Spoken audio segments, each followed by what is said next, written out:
Hello and welcome to Loving Me, Myself, and Life with me, Jonah Misiak. And welcome to episode 3 of the mini-series, Mindset Transformation for a Fulfilling Life. Today, we're diving into a topic that is so important when it comes to living a fulfilled, grounded, and empowered life. What is it? Resilience. How do we bounce back when life throws us curveballs? How do we shift our mindset to not just survive challenges, but to thrive through them? That's exactly what we'll be exploring in this episode. So grab your tea, coffee, or maybe just take a moment to breathe and center yourself, because we're about to get into some real transformation talk today. And I'm so excited that you're here with me. So let's start by defining resilience. When you think of the word resilience, what comes to mind? Maybe you picture bouncing back like a rubber band, or maybe it's a person standing tall after the storm. And honestly, both are correct.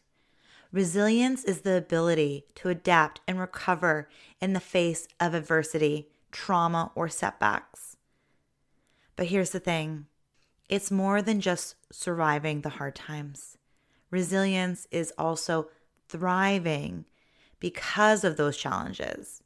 It's about using those moments to grow stronger, wiser, and more connected to yourself. And here's the kicker. Resilience isn't something we're born with or without. It's not a trait that only a selected few people have. It's a mindset.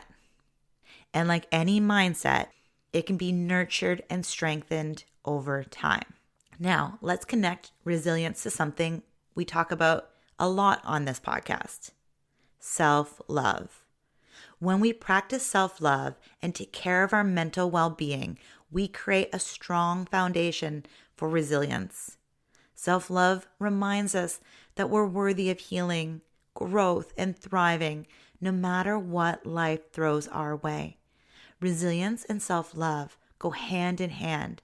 When you love yourself, you're more likely to pick yourself back up after a fall because you believe you deserve to keep going. And when you're resilient, you're able to love yourself through the process of healing and growth, even when it's messy or uncomfortable. So let's talk about the elephant in the room: challenges. None of us are strangers to them, right? Life is full of ups and downs, and some of those downs can feel like they're never ending, like it's never going to get better. But here's the mindset shift I want to offer you today. What if challenges aren't something to fear or avoid? What if, instead, they're opportunities? I know, it sounds a little too glass half full, but hear me out. Challenges have the power to teach us so much about ourselves. They can reveal our strengths, our values, and even our passions. Just think about for a moment, some of the most successful people in the world didn't achieve greatness despite their challenges. They achieved because of their challenges. Let me share a couple of examples. Take Oprah. She faced poverty, abuse, and rejection early in life, but she didn't let her circumstances define her. Instead, she used her struggles to fuel her drive and passion. Her resilience helped her become one of the most influential figures in the world today. Or think about J.K. Rowling. She was a single mom living on welfare when she wrote the first Harry Potter book. She faced rejection after rejection from publishers, but she didn't give up. Her resilience and belief in her work eventually led her to become one of the best-selling authors of all time. These stories are reminders that challenges don't have to be roadblocks. They can be stepping stones. It all comes down to how we choose to perceive them. So the next time you're faced with a challenge, try asking yourself, what is this teaching me? How can I grow from this? And what's the next small step I can take to move forward? Reframing obstacles as opportunities is a powerful way to shift your mindset and build resilience. I'd like to share a personal story with you about how I had what actually felt like a huge roadblock and I was disappointed in my challenge. If you've listened to other episodes, you would have heard me talking about my candida overgrowth in my gut. And it was something for the longest time that I beat myself up about. First, that I got to that point where the stress, the sugar eating, when my son wasn't sleeping through the night for 2 years, like all that stuff, I beat myself up for not taking care of myself better. It took me a while to realize that I needed to shift my perspective. And the moment I shifted going, why me? Why do I have to have this restricted diet to heal my candida in my gut?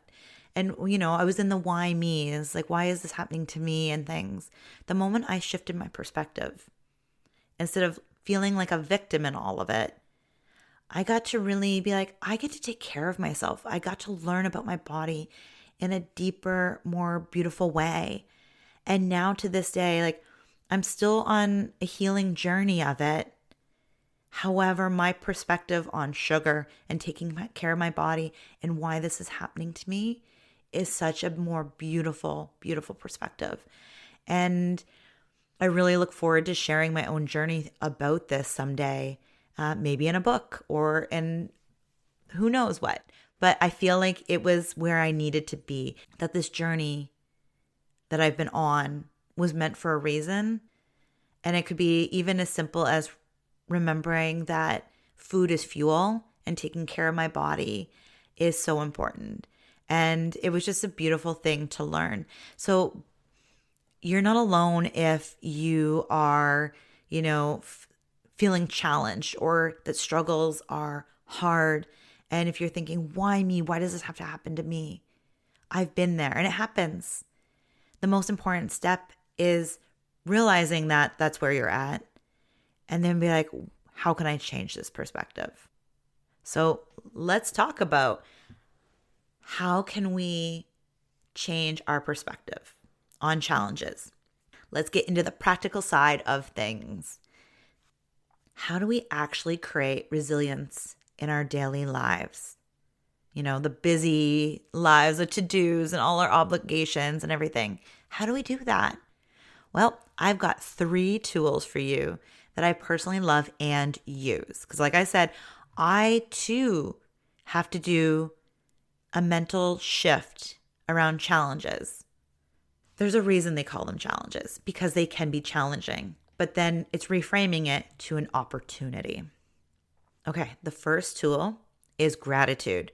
When life feels heavy and overwhelming, it's easy to focus on everything that's going wrong. But practicing gratitude helps us shift our focus to what's going right. Just thinking about all the things that are going right. So here's how you can start. Every day, write down 3 things you're grateful for. They don't have to be big things.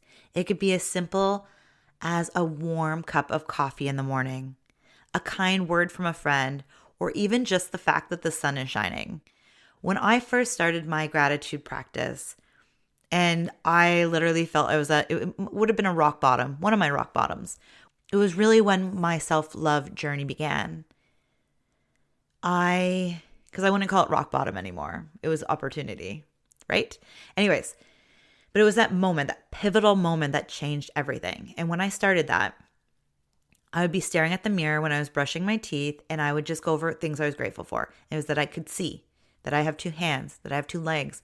When you're really feeling overwhelmed or going through some really hard times, it's just finding the most simple of things to be grateful for.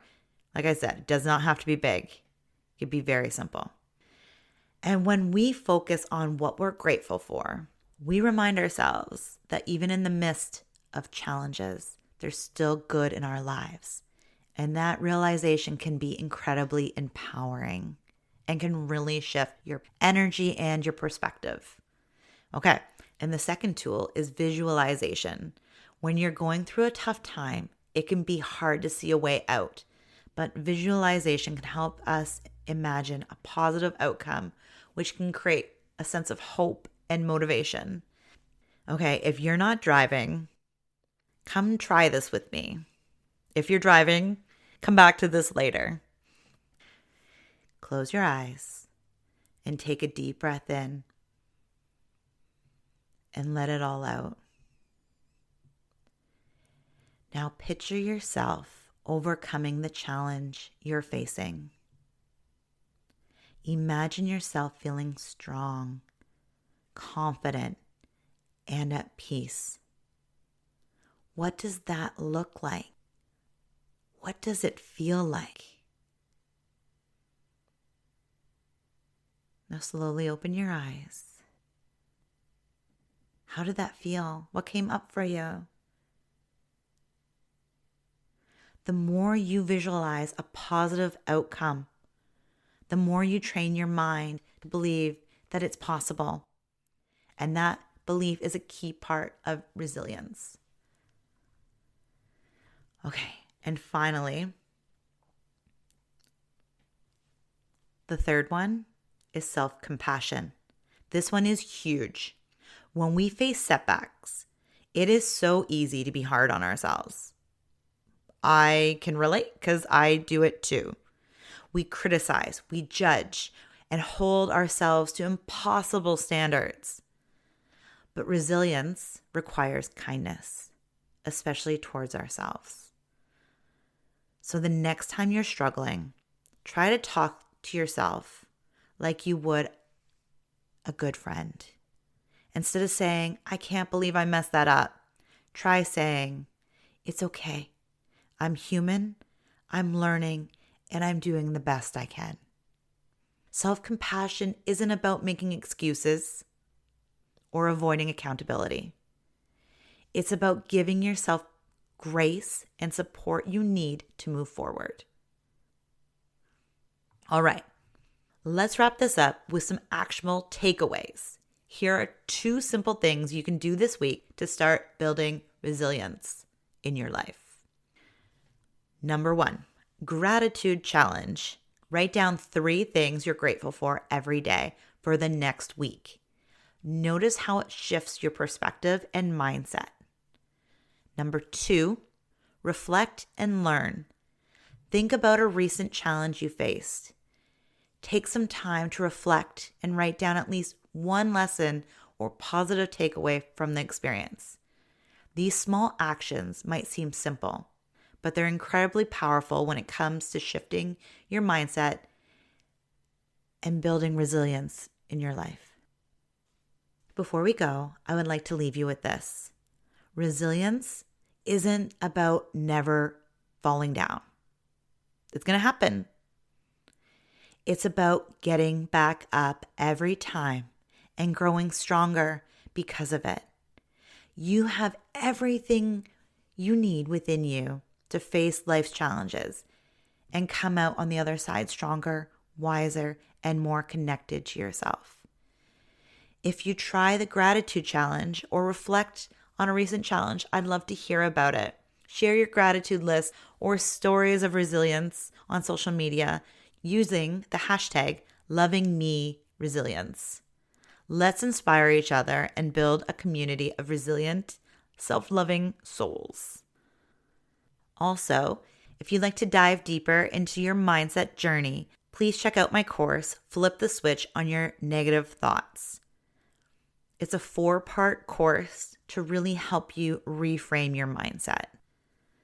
And as always, thank you for tuning in to Loving Me, Myself, and Life. If you've enjoyed this episode, please subscribe and share it with someone who might need a little extra encouragement today. Until next time, take care of yourself, love yourself, and keep bouncing back. You've got this. Have a beautiful day. Bye for now.